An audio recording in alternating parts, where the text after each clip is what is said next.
Underpass Manggul yang menghubungkan jalan lintas Sumatera di Desa Manggul, Kecamatan Lahat, Kabupaten Lahat tergenang air sedalam 5 meter. Akibatnya arus kendaraan dialihkan ke jalur lain karena underpass tidak bisa difungsikan.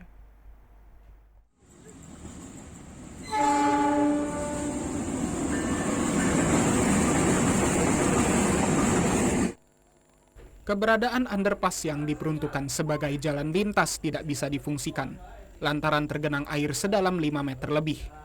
Menurut Subirin, warga yang tinggal di tepi underpass, saat ini underpass difungsikan untuk tempat mancing ikan.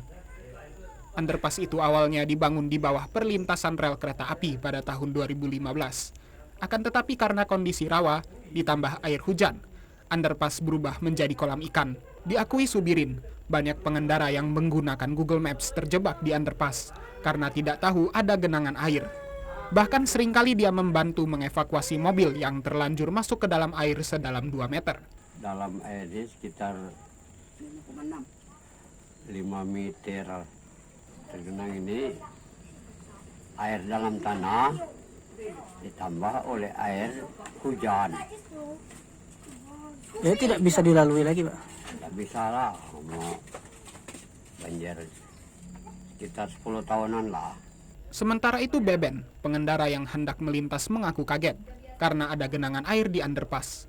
Untuk itu pengendara diminta waspada saat menggunakan Google Maps, terutama saat malam hari karena genangan air tidak terlihat. Nak ke Muara Enim dari Lahat. Tadinya sih jengok di Google Map, jalan ini ada baca langsung motong jalan tembus. Nah pas melok Google Map, pas lagi underpass ini, nggak tahunya banyunya ini tinggi nian, nggak cak lewat jadinya. Makanya nak balik lagi muternya jauh juga. Harapannya ya kepada pemerintah pusat, provinsi maupun daerah yo dibagusilah, dibenerilah, sayang kan jalan ini kan, apalagi ngabisi duit banyak dan juga pacak dilewati oleh mobil-mobil bus, mobil-mobil besar.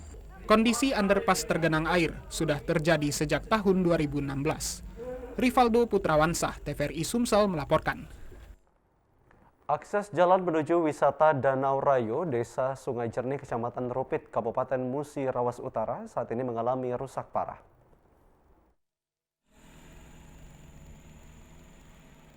Untuk dapat melintas jalan menuju wisata Danau Rayo, Desa Sungai Jernih, Kecamatan Rupit, Kabupaten Musirawas Utara, sejumlah pengendara harus ekstra hati-hati. Di beberapa titik badan jalan terdapat lubang dan digenangi air. Guna menghindari lubang di jalan, tak sedikit pengendara harus mengambil arus yang berlawanan. Kondisi itu berpotensi menimbulkan kecelakaan. Jika tidak ekstra hati-hati, kerusakan akses jalan menuju wisata Danau Rayo telah dirasakan warga sejak 6 bulan terakhir. Selain digunakan untuk menuju wisata Danau Rayo, akses jalan ini merupakan jalur alternatif bagi sejumlah warga untuk menuju Kecamatan Nibung dari Kecamatan Rupit. Dengan adanya kerusakan di beberapa titik, hal ini dapat menghambat bagi pengendara yang melintas. Ya, dari saya sering lewat sini itu Pak udah kurang lebih 4-5 bulan lah. Rusak jalan itu ya? Iya. Oh. Harapan gitu Pak? Ya harapan kami kepada pemerintah kabupaten, provinsi, pusat juga ya tolong perbaikilah. Ini kan untuk akses masyarakat, perekonomian masyarakat kan di sini misalnya. Itu selain ke Danau Rayo, tujuan jalan itu kemana Pak? Ini penghubung antara kecamatan, dari Kecamatan Rupit, Kecamatan Nibung. Terus ke perbatasan juga, Kabupaten Mupai dan bisa sini juga. Pengguna jalan berharap kepada pemerintah untuk dapat segera melakukan perbaikan jalan sebelum kerusakan lebih parah dan menyulitkan warga melintas. Leo Murad, TVRI Sumatera Selatan melaporkan. Dinas Perhubungan Kota Palembang menertibkan kendaraan bermotor roda 4 yang parkir di Jalan Merdeka karena parkir di badan jalan. Sejumlah pengendara mobil ini mendapatkan tindakan tilang di tempat karena memarkirkan kendaraannya di badan Jalan Merdeka. Selain mendapatkan surat tilang, kendaraan yang parkir sembarangan ini juga digembok di tempat. Untuk selanjutnya, mereka diberikan tindakan berupa tilang dan dihimbau untuk memindahkan kendaraan mereka. Petugas Dishub mengatakan tindakan gembok di tempat dan tilang ini dilakukan karena kendaraan ini menyalahi aturan parkir di badan jalan yang merupakan jalan protokol. Jadi kita himbau kepada masyarakat Kota Palembang ya, untuk di Jalan Merdeka itu memang tidak boleh parkir sesuai dengan perda yang berlaku. Sudah dihimbau untuk seluruh masyarakat, tapi masih ada yang membandel. Jadi untuk sanksinya kita tindak dengan kunci roda. Nah, kunci roda ini ada denda, nanti prosesnya di pengadilan. Jadi kita tilang, ngikut sidang, nanti urusannya di pengadilan, Mbak. Razia kendaraan roda 4 ini akan terus dilakukan di jalan protokol di Kota Palembang.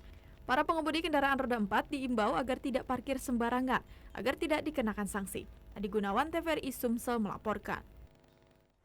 Sejak 2 bulan terakhir, anak sungai Klekar di kawasan Kelurahan Selabranti, Palembang dipenuhi tumbuhan liar. Untuk menghindari banjir, sejak kemarin dilakukan pembersihan yang dikoordinir Dinas PUPR Kota Palembang.